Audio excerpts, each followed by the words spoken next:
노영민 실장님, 네. 네. 우리 문재인 정권 그 촛불 국민을 촛불 국민에 기대서 탄생한 정권입니다. 정의로운 나라를 만들겠다고 했습니다. 많은 새로운 정책도 실행을 하셨습니다. 여러 가지 잘한 것도 있지만 또 실망스러운 점도 있습니다. 그런데 제가 보기에 문재인 정권이 가장 잘하는 게 뭔가 봤더니 프레임 만드는 겁니다. 적폐몰이의 대가들인 것 같습니다. 정부 초기에 검찰개혁이라는 대의를 앞세워서 조국의 위선, 파렴치함, 비리, 불공정에 반대하는 세력을 반검찰개혁 세력으로 몰아붙였습니다. 고위공직자 비리 척결이라는 대의를 앞세워서 공수처를 밀어붙였습니다.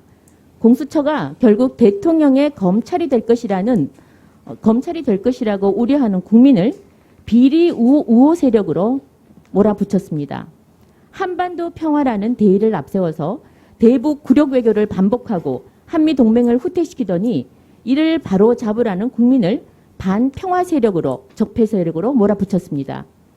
투기 세력 근절이라는 대의를 앞세워서 온갖 증세 정책과 부동산 규제를 쏟아내더니 정부의 부동산 정책에 반대하는 국민을 투기 옹호 세력 또 투기꾼으로 몰아붙이고 있습니다. 늘 이런 식이었습니다. 그런데요, 적당히 위에 거 대충 다 먹혀 들어갔습니다. 대통령 지지율 고공행진했습니다. 그런데 딱 발목 잡힌 것이 하나 있습니다. 바로 부동산 정책입니다. 왜냐? 집 문제는 모든 국민의 삶과 직결되는 기본권에 관한 문제입니다.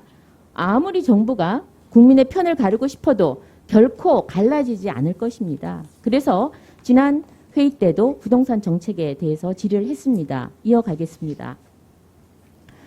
실장님께서는 지난번에 국민들 다수가 부동산 정책을 지지하고 있다고 말씀을 하셨습니다. 너무나 현실을 외면하고 있기에 제가 우리 대한민국 국민들이 지금 처한 대한민국 부동산 지옥에 대해서 간략하게 말씀을 드리겠습니다. 문재인 대통령 부동산 정책 때문에 집 없는 서민들은 이제 집을 사고 싶어도 살 수가 없습니다. 너무 비싸서 못 삽니다. 한번 보실까요? 지난번에 서울 집값 평균 때문에 저랑 좀 언쟁이 있었는데요. 지금 평균 10억에 이릅니다. 전세 가격 5억입니다. 집값 58% 상승했습니다. 서울 집값 58%, 전세 가격 15%나 상승을 했습니다. 지난 회의 때 말씀하셨죠?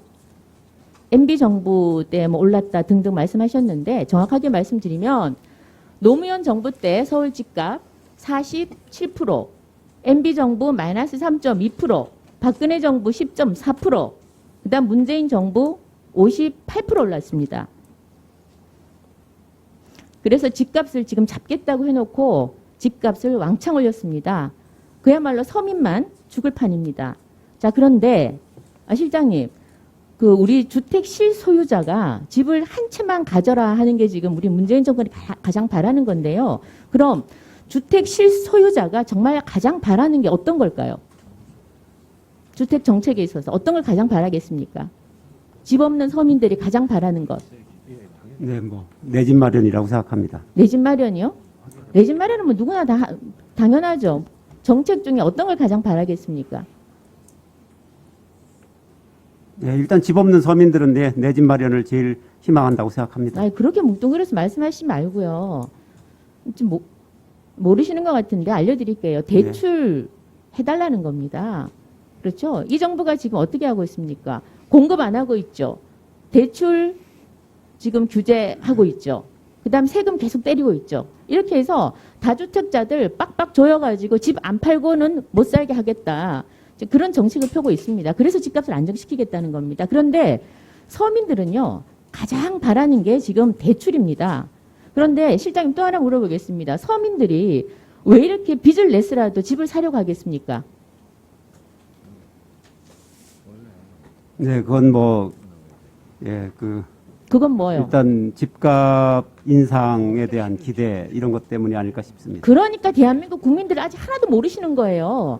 집값 뛰게 하려고 지금 대한민국 서민들이 이렇게 대출 70%, 60% 받아가면서 집 살려고 그러겠습니까? 아직 아무것도 모르는 거예요. 집값 인상에 대한 기대 때문에 그렇다고 말씀드렸습니다. 집값 상승에 대한 기대 때문에 집을 사려고 그런다? 네. 30대 주부들은요, 30대, 40대는요, 아이를 키웁니다. 초등학교 계속 이사 다닐 수가 없습니다. 직장도 다녀야 됩니다.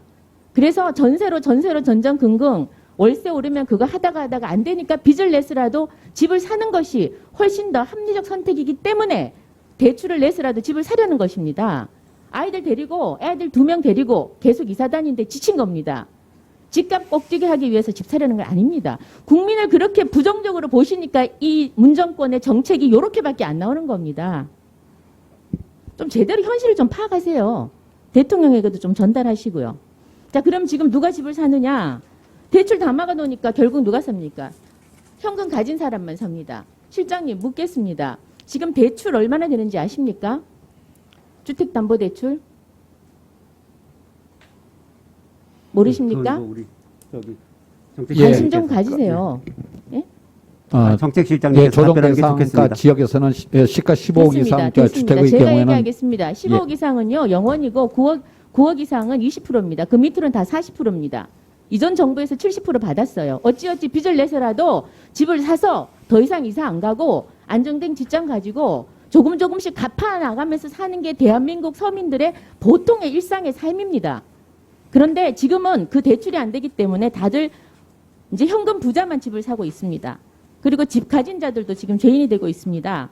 집 가진 자는 지금 보유세가 3.2%에서 6%까지 올랐습니다. 퇴직금 탈탈 털어서 노후 준비하려는 그 어르신들도 이제 오락가락 임대 정책 때문에 길바닥에 나앉게 됐습니다. 다주택자 집 팔라고 강요하고 있습니다. 그런데 지금 양도세 40%에서 70%까지 올려놓으니까 팔 수도 없습니다. 이렇게 집을 사지도 보유하지도 팔지도 못하게 하는 게 이 정부의 정책입니다. 바꾸실 생각 없습니까?